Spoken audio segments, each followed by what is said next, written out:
Welcome to the Happy Stack podcast, where we explore the science and strategies behind creating a happier, more fulfilling life. I'm Terri-Ann Richards, and I partner with organizations to address the root causes of burnout, disengagement, and stress, equipping leaders and teams with the tools they need to thrive, both organizationally and personally.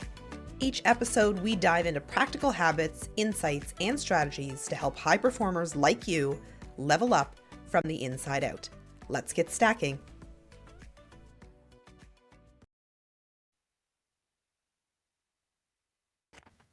Hey everyone, welcome back to the Happy Stack podcast. I'm your host, Terri-Ann Richards, and today I want to talk about something deeply personal and incredibly important: burnout. It's not just a word we throw around when we're tired. It's that life-altering, soul-crushing experience that so many individuals go through, and it can kind of sneak up on us if we're not paying attention. And trust me when I say this, I know this story all too well, because quite frankly, I've lived it. About 15 years ago, and I say 15, but give or take, because my memory is just not what it used to be, folks. I was at the peak of what, I don't know, society would call success. And I'm doing air quotations right now, if you can picture that. My business was thriving. Things were going well, right? And from the outside, looking in, everything looked perfect. But on the inside, I was running on empty, right? And I want to paint a picture for you. I can remember vividly the day this happened. It was a few hours before I was hosting a Christmas party for, staff and friends. And I started to feel dizzy. And, I sort of just pushed it off to the side, no big deal, right? I'm dizzy. The show must go on. The event has to go on. I went into the grocery store and got the things for the party. And I can remember driving home on the highway. And as I was driving home, my eyes started to black out. So mind you, I'm still consciously alert and awake, but my eyes are kind of like not allowing me to see the road in front of me, right? So super scary. Thankfully, I make it home and I still go ahead and I have the event. But as the night's progressing, I'm feeling progressively worse. And by the time I woke up the next morning, I could barely stand up. And as the day went on, if I stood up and tried to go from room A to room B, I sort of did it sideways. My eyesight was coming in and out. I kind of took it easy for, that day and maybe a couple days. And I had some conversations with the doctor until they kind of made the decision to check me into the hospital. And I can remember, they're doing blood tests and CAT scans, and I think I went for an MRI, and they couldn't find anything wrong with me, right? And I remember just sitting there. It was a couple weeks before my busiest season in my business. And here I am in the hospital. I got 2 kids at home and nobody knows what's wrong with me. I think I'm dying. And it was just this ridiculous feeling, right? This feeling of we work so hard, we chase all the things and, the accolades and the success and all the stuff that you and I and most of the individuals that we know do. But none of it really matters when you're laying in a hospital bed. And so I remember when the doctor came in, and it was probably, I don't know how long I was in the hospital at that point, but I remember the doctor coming in and sitting beside me and saying, I have some questions for you. How many hours a week do you work? I'm like, I don't know, like 70 hours maybe, 60 on a good week, 80 on a bad week. How's your nutrition? My nutrition? I don't know. I drank a lot of coffee, haha. And, when I'm not working like a fiend, I, go to the local fast food or the local restaurant and grab something really quick. Would you say you're stressed? And I'm like laughing at this point at the doctor, like, stressed? Yes. It's like, that's what I am in my business. I have 2 young kids at home. Of course I'm stressed. Anyway, he went on and asked me a bunch of different questions. And after, I don't know, a couple minutes, he said, "Well, I think we have a diagnosis for you." I'm like, "Okay, great. What is it?" He says, "Chronic stress, AKA burnout." And I'm just like, what do you mean? Right? Like, I am superwoman in my own eyes. My badge of honor was, "How you doing, Terri-Ann?" "I'm busy. I'm busy. Life's good." I actually I held that as a level of strength, right? Like that's how strong I am and resilient I am, that I can handle all these things. But there's this fundamental piece that I certainly was slapped upside my face with, is we might feel like we can handle a lot of things, and you know some people like to use the word balance a lot of things or manage a lot of things, but the reality is there's only 168 hours in a week. Most of us have sort of this level of priorities of things that we consider important, and a lot of times for some odd reason, the things that are important to us are not our health until it's gone, right? And I just remember, getting this diagnosis and just kind of feeling like this is ridiculous. Like, my entire identity is built on this ability to do all of these things. And now you're telling me that my body has given up. The end result is it took me 6 months to recover.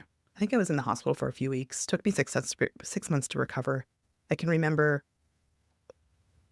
I couldn't drive forward in a car if another car was going the opposite way, like severe vertigo. My memory has never come back. But as I sat there and sort of maybe pouted for a bit and was really pissed off with this idea that uh, this was happening to me, I remember feeling like deep down, I knew better. The reality is knowing and doing are two very different things, right?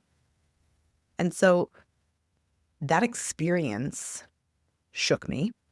It could have cost me my company at that time. It didn't.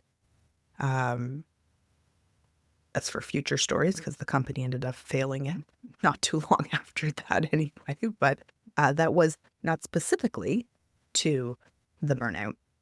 But that experience shaped the work I do today. There's a reason why I am so focused on the topics of resilience and reducing stress residue, as I put it, and kind of finding what the trajectory of your happiness is. Because I think what most of us are doing is we're chasing some version of success.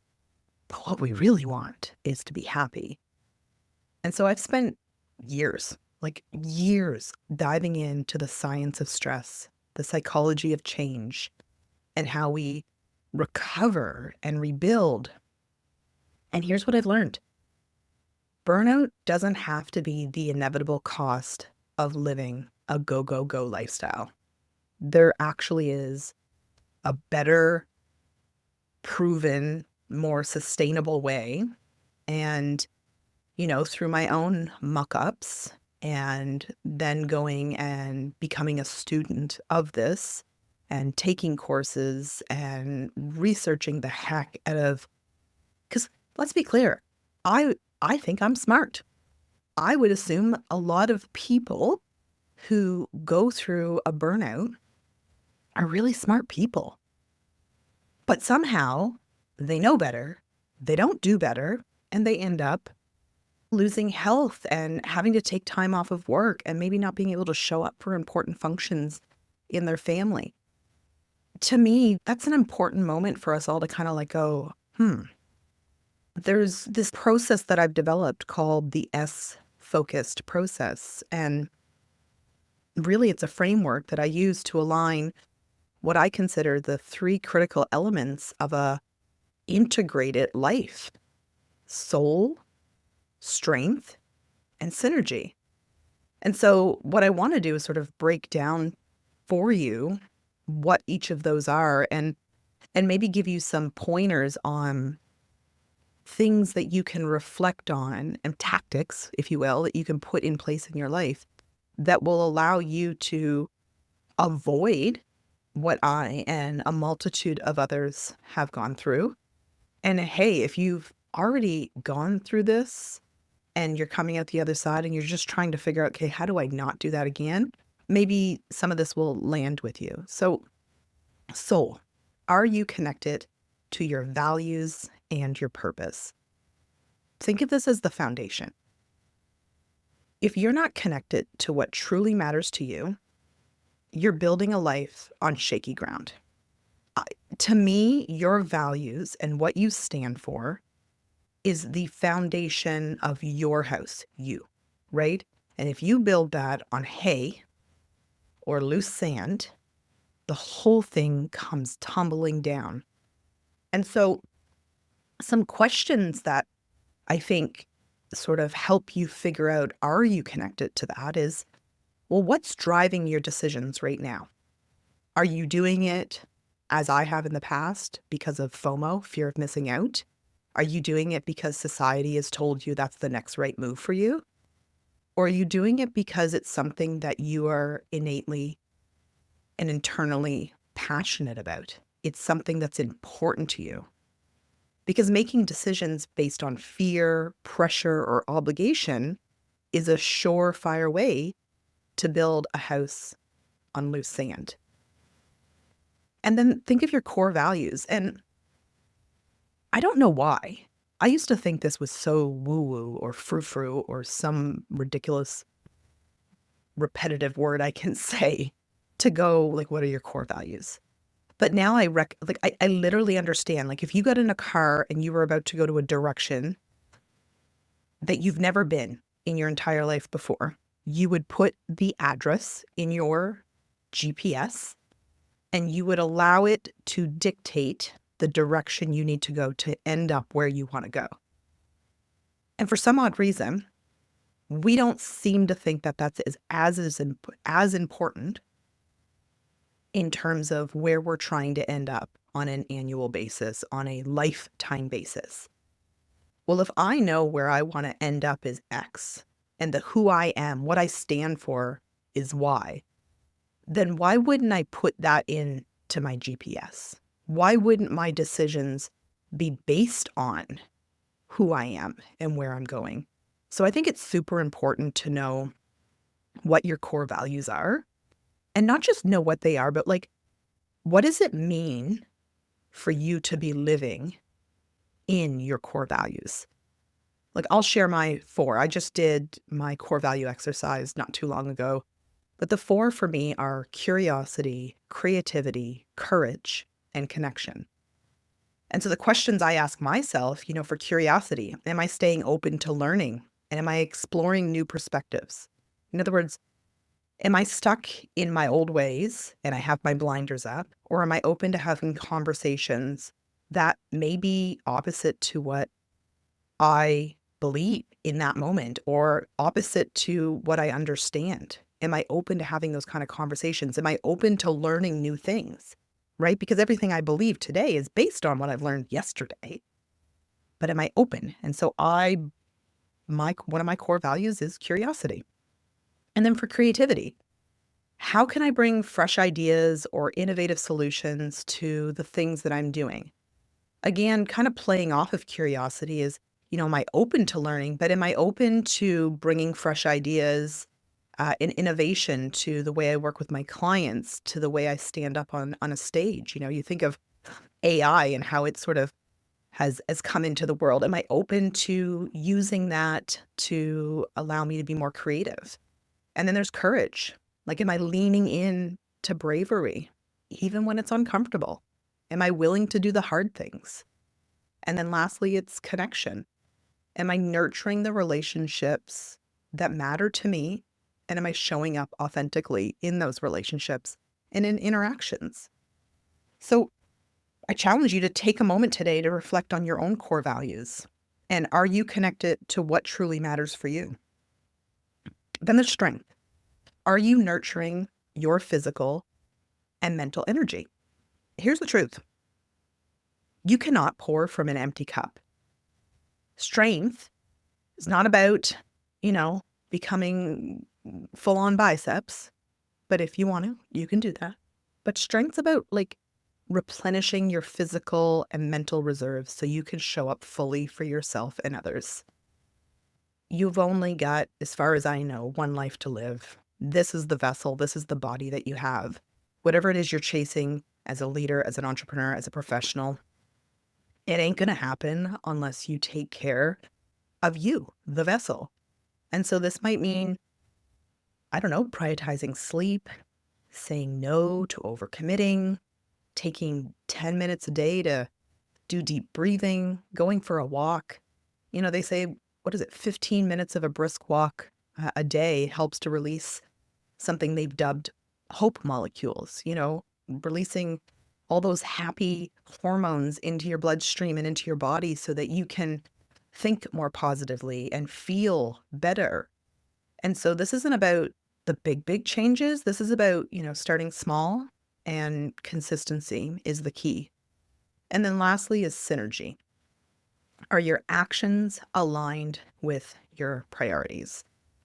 This is where the magic happens. Synergy is about making sure your day-to-day choices align with what truly matters to you. If I think back all those years ago when I burnt out, if you would have asked me what matters to me, I would have said my kids. I would have said things like my health, which would have been a complete lie because I was working 60, 70, 80 hours a week. I was missing my daughter's soccer practices. I was not going to the gym. I was not eating healthy. And so synergy is about making sure your day-to-day choices align with what truly matters to you. Take a look at your calendar. Does it reflect your priorities? If family, health, or self-care are important, are they showing up? Do they have time blocks in your calendar? And if not, it's time to realign. When I think back to my burnout, I realized I was out of alignment in all three areas. My soul was disconnected from my purpose. My strength, both physically and mentally, was depleted. And my actions did not reflect my priorities. But the good news is, once I started addressing those gaps, everything for me began to shift. And here's the caveat. Here's the truth. I'm not saying it was easy, and I'm not saying I haven't repeated that exact same mistake a few times. For some odd reason, I like to hit my head up against a very hard wall and learn things the hard way. Growth, in my opinion, rarely is easy. It requires consistency. It requires determination. It definitely requires grit and resilience. But if you're willing to do the hard stuff, commit, start small, and if you focus on your soul, your strength, and your synergy, you'll be able to build a life that it kind of feels good to live it. And it's not just on the outside looking in, but where it matters most, from the inside looking out. And so I certainly hope that this episode, what I'm talking about, is resonating with you. I guess I'll leave you with this. My question for you is, are you living in alignment with your soul, your strength, your synergy, or are you running on empty, waiting for life to knock you against the wall before you make a change?